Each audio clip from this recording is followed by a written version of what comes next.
মোটা দাগে আমরা জাতীয় নাগরিক পার্টি বলেছি যে আমরা রাষ্ট্রের মৌলিক সংস্কার, যে সংস্কারের মাধ্যমে ফ্যাসিবাদী ব্যবস্থার বিলোপ, স্বৈরতান্ত্রিক রাষ্ট্র কাঠামোর পরিবর্তন করে আমরা একটা গণতান্ত্রিক রাষ্ট্রে প্রবেশ করতে পারবো, এটা আমাদের মোটা দাগে উদ্দেশ্য।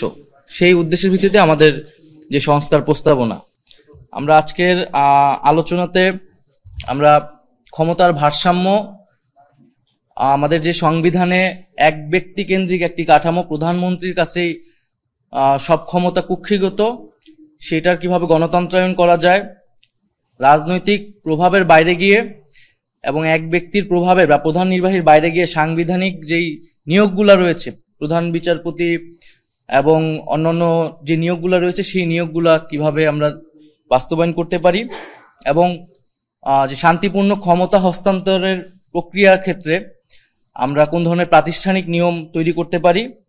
এছাড়া নারীর ক্ষমতায়ন এবং বিচার বিভাগের স্বাধীনতা, মোটা দাগে এই মৌলিক বিষয়ের উপরে আমাদের আলোচনা ছিল।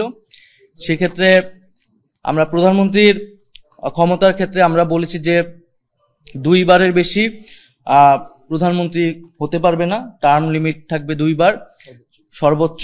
রাষ্ট্রপতি এবং প্রধানমন্ত্রী উভয়ের ক্ষেত্রেই যিনি একবার প্রধানমন্ত্রী হয়েছেন তিনি রাষ্ট্রপতি হতে পারবেন না পরবর্তীতে।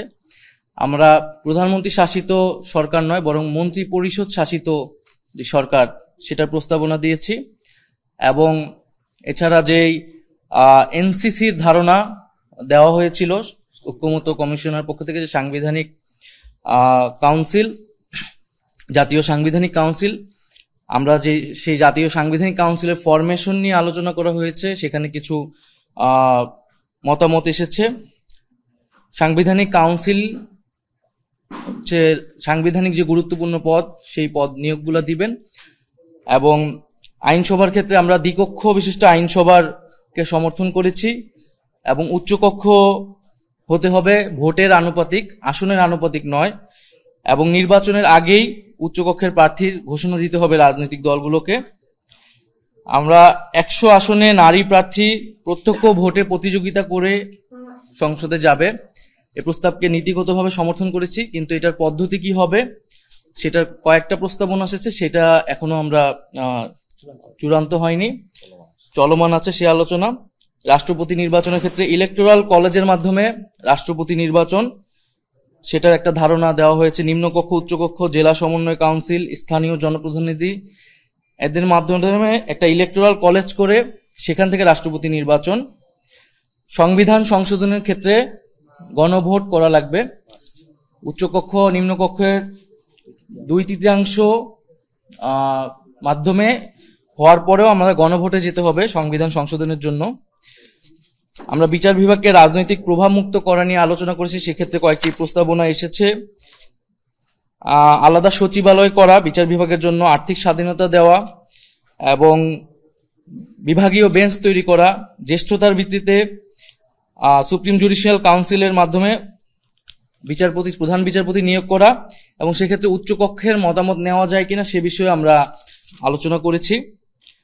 সংবিধানের মূলনীতি বিষয়ে আমরা আলোচনা করেছি, যে আমরা দেখেছি যে বিভিন্ন সময়ে সংবিধানে দলীয় মূলনীতির মাধ্যমে আসলে নিজেদের দলীয় রাজনৈতিক অবস্থানকে চাপিয়ে দেওয়া হয়েছে।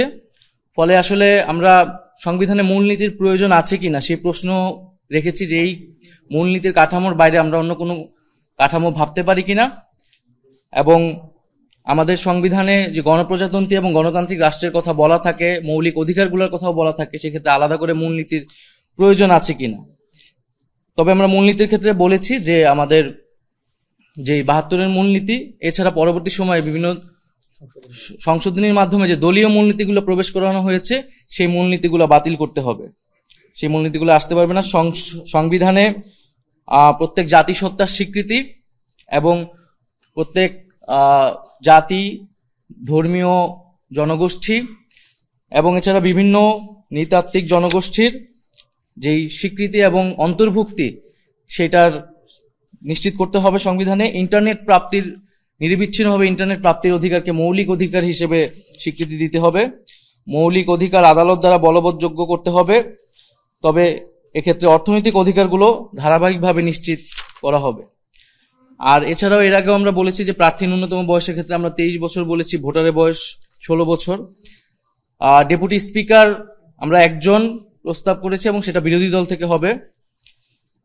এবং এছাড়া আমাদের যেই অনেক বিতর্কিত বিষয় বা সমালোচনা, যে 70-এর অনুচ্ছেদ, সংসদ সদস্যের স্বাধীনতা এবং সংসদ বা সরকারের স্থিতিশীলতা সাপেক্ষে আমরা 70-এর অনুচ্ছেদের সংস্কারের কথা বলেছি।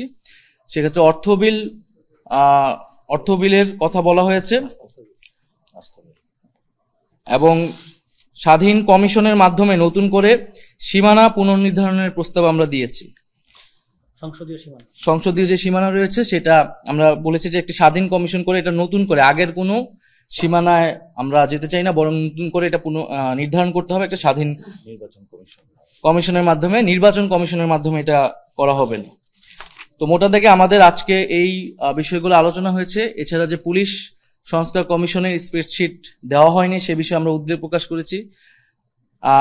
এছাড়া আমাদের দুদক, পুলিশ সংস্কার কমিশন এবং জনপ্রশাসন সংস্কার কমিশন বিষয়ে আজকে কোনো আলোচনা হয় না, সেটা পরবর্তী যেদিন বৈঠক নির্ধারণ হবে সেদিন আসলে আলোচনা হবে।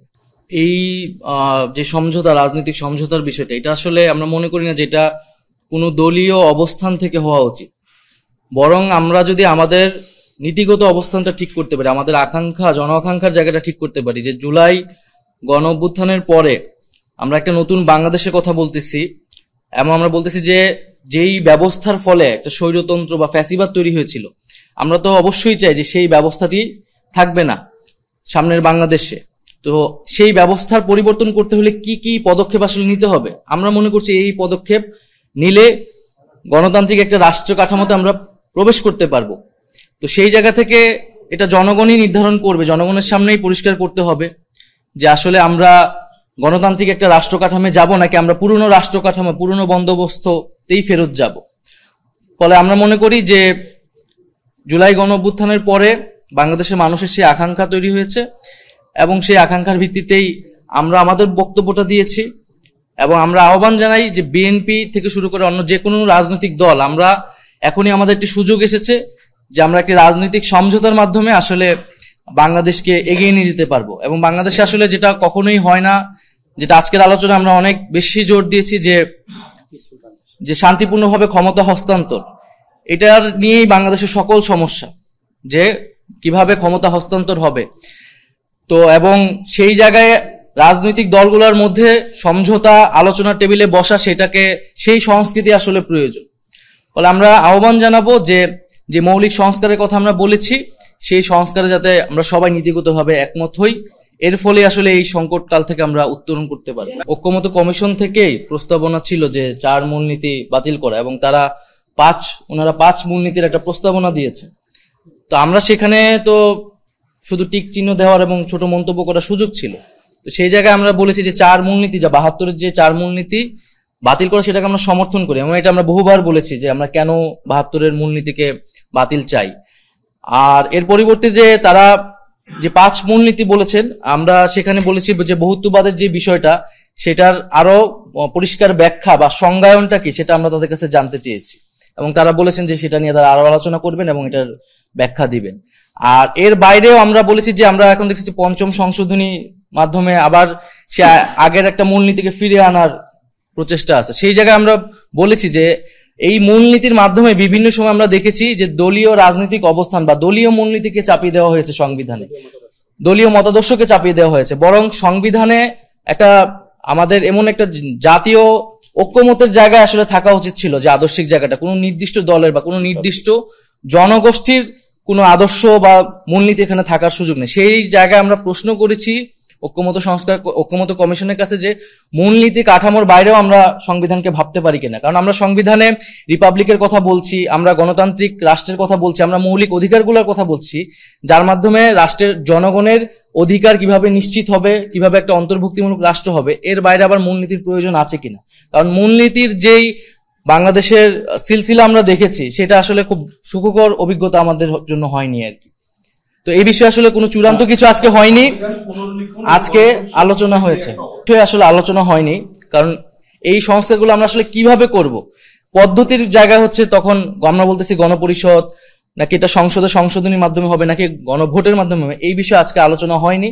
আমাদের পূর্ব অবস্থান তো এটা যে গণপরিষদের মাধ্যমে হতে হবে, এবং আজকে শুধু আসলে কি কি সংস্কারে আমরা ঐক্যমত হইতে পারি সেই বিষয়টা আলোচনা হয়েছে। 100 জন নারী প্রার্থীর, আলাদা করে নারী প্রার্থী যেই প্রত্যক্ষ ভোটে প্রতিদ্বন্দ্বিতার বিষয়টা আমরা নীতিগতভাবে এটা ঐক্যমত পোষণ করেছি, কিন্তু তাদের এটার পদ্ধতি কি হবে, যেরকম কয়েকটা প্রস্তাবনা এসেছিল যে 400 আসনের মধ্যে সেটা ঘূর্ণায়মান পদ্ধতিতে হবে কিনা, আবার 400 আসনের মধ্যে প্রতি 3টা আসনে 1টা আসন করে, এরকম কিছু প্রস্তাবনা ছিল, কিন্তু এই বিষয়ে আমরা চূড়ান্ত কোনো সিদ্ধান্তে আসতে পারিনি। মানে আমরা নীতিগত সিদ্ধান্তে একমত হয়েছি, আমরা ভেবেছি আমরা আমাদের জায়গা থেকে এটি ভাববো এবং পরবর্তীতে জানাবো। হ্যাঁ, সরাসরি নির্বাচনের মাধ্যমে, আগের যেটা সেটাকে অবশ্যই বাতিল করতে হবে। সরাসরি নির্বাচনের মাধ্যমে 100 আসনে আমাদের নারী নেতৃত্ব, নারীর ক্ষমতায়ন করতে হবে। আমরা মনে করি যদি এই মৌলিক সংস্কার না হয় তাহলে আসলে আমাদের কোনো পরিবর্তনই রাষ্ট্র কাঠামোর আসলে হবে না।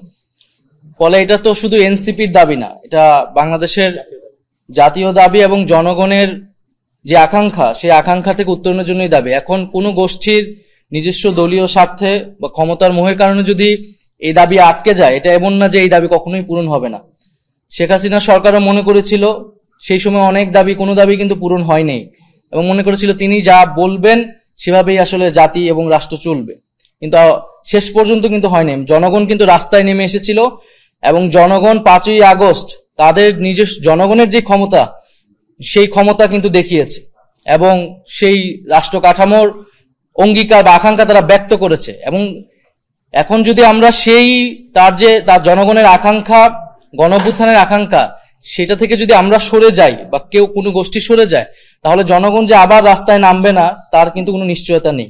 ফলে আমরা মানুষের উপরে, জনগণের উপরে এবং জুলাই গণঅভ্যুত্থানের যে শক্তি তাদের উপরে আস্থা রাখতে চাই, এবং আমরা মনে করি এখনো আমাদের সম্ভাবনা বা সুযোগ হারিয়ে যায়নি।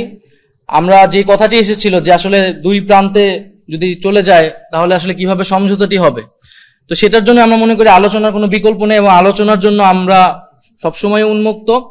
এবং শুধু ঐক্যমত্য কমিশন না, আমরা নিজেদের দলীয় উদ্যোগেও আসলে এই আলোচনার পথটি খোলা রাখতে চাই। আমরা রাজনৈতিক দলগুলোর সাথে সবার সাথে বসবো এবং নিজেদের মধ্যে আলোচনা করব, কারণ আমরা মনে করি যে রাজনৈতিক দলগুলো যদি নিজেরা সমঝোতায় আসতে পারে তাহলেই আসলে সেটা রাষ্ট্রের জন্য কল্যাণকর, এবং সেক্ষেত্রে কোনো বিরাজনীতিকরণের সুযোগ বা অরাজনৈতিক কোনো ফ্যাক্টর এখানে কাজ করার সুযোগ আসলে থাকে না। কারণ রাজনৈতিক দলগুলো যদি নিজেদের মধ্যে সমঝোতা করতে না পারে তাহলে আসলে জাতি বিভাজিত হয় সবসময়।